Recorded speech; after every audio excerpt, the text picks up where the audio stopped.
Hola, buenas tardes. Mi nombre es Daniel Montiglio y soy chileno, vivo en Varna hace 15 años. Esta es la segunda vez que participo con la Fundación Amorfa. Primero hicimos un momento de poesía chilena y ahora les voy a leer un pequeño fragmento cerca de un libro que están publicando. Eduardo Muriel tenía un bigote fino, como si lo hubiera dejado crecer cuando el actor Errol Flynn era un modelo, y luego se le hubiera olvidado enmendarlo o espesarlo. Uno de esos hombres de costumbres fijas, en lo relativo a su aspecto, de los que no se enteran de que pasa el tiempo y las modas cambian, ni de que van envejeciendo.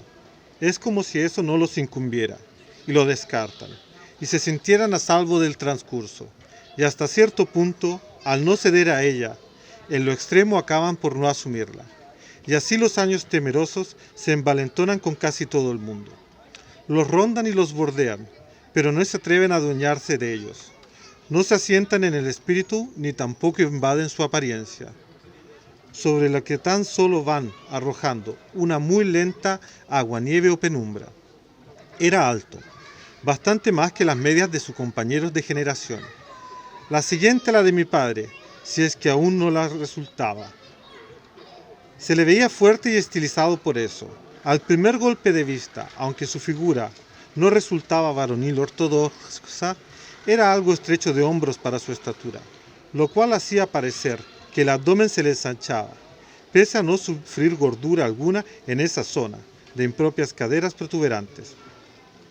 Y de allí le surgían unas piernas muy largas, que no se sabía colocar cuando estaba sentado.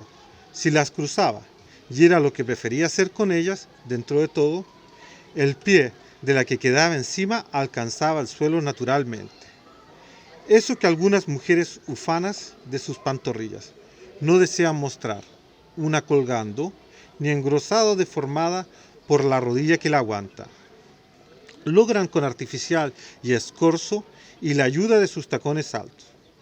Por esa estrechez de sus hombros, Muriel solía llevar chaqueta con hombreras, muy disimuladas. Yo creo, o bien el sastre se las confeccionaba con leve forma de trapecio invertido.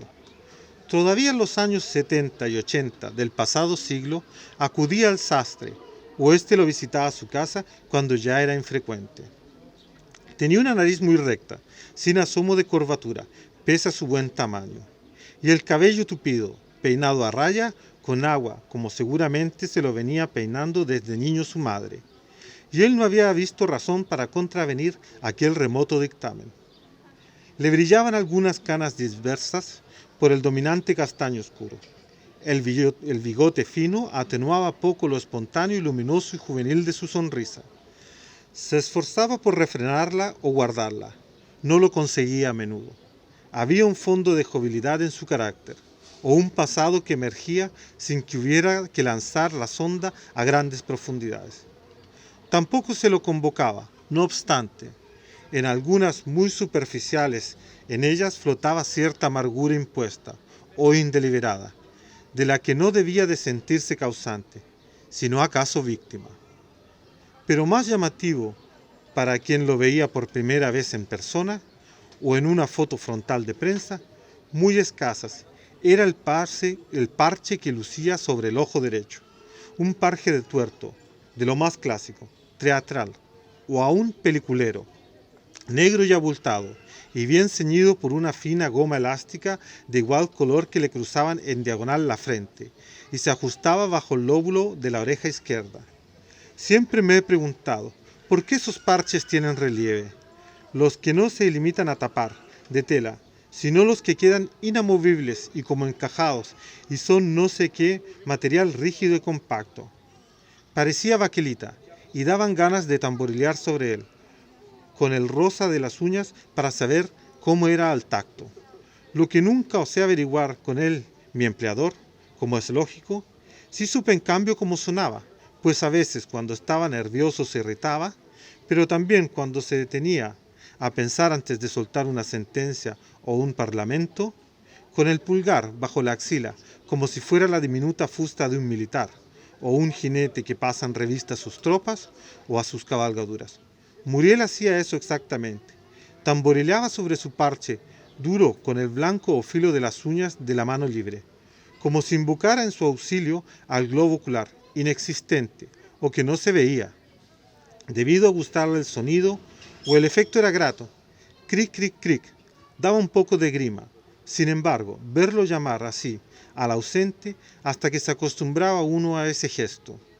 Quizás ese bulto busca producir la impresión de que debajo hay un ojo, aunque tal vez no lo haya, sino una cuenca vacía, un hueco, una hondura, un hundimiento.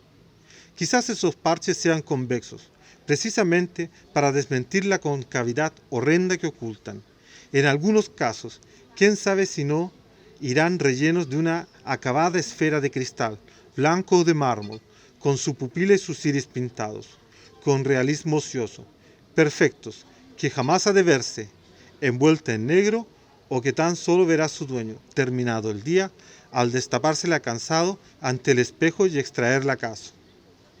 Y si eso llamaba la atención, inevitablemente menos atraía su ojo útil y al descubierto, el izquierdo, de un azul oscuro e intenso, como de mar vespertino o casi ya anochecido, y que por ser solo uno parecía captarlo todo y darse cuenta de todo, como si se hubiesen concentrado en él las facultades propias y las del otro invisible y ciego, o de la naturaleza hubiese querido compensarlo con un suplemento de penetración por la pérdida de su pareja.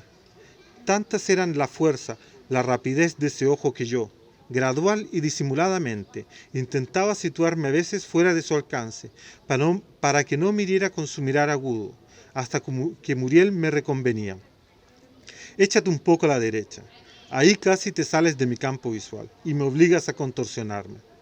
Recuerda que es más limitado que el tuyo, y al principio, cuando mi vista no sabía dónde posarse, dividía mi atención entre el ojo vivo y el marítimo, y el parche muerto y magnético.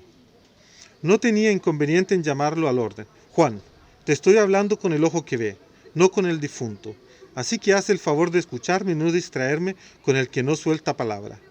Muriel hacía así, abierta referencia a su visión desmedida, a diferencia de quienes extienden un incómodo velo de silencio sobre cualquier defecto o minusvalía propios, por ser muy conspicuos y aparatosos que sean, hay mancos desde la altura del hombro que jamás reconocen las dificultades impuestas por la manifiesta falta de un miembro, y poco menos que pretenden hacer malabares, cojos que emprenden con una muleta las escaladas del Annapurna, ciegos que continuamente van al cine y aborotan en los tramos sin diálogos, en los más visuales, quejándose de que está desenfocado, inválidos en sillas de ruedas que fingen desconocer ese vehículo y se empeñan en trepar peldaños, desdeñando las numerosas rampas que se le ofrecen hoy en todas partes, calvos morondos que hacen aspavientos de estarse despeinando a lo bestia.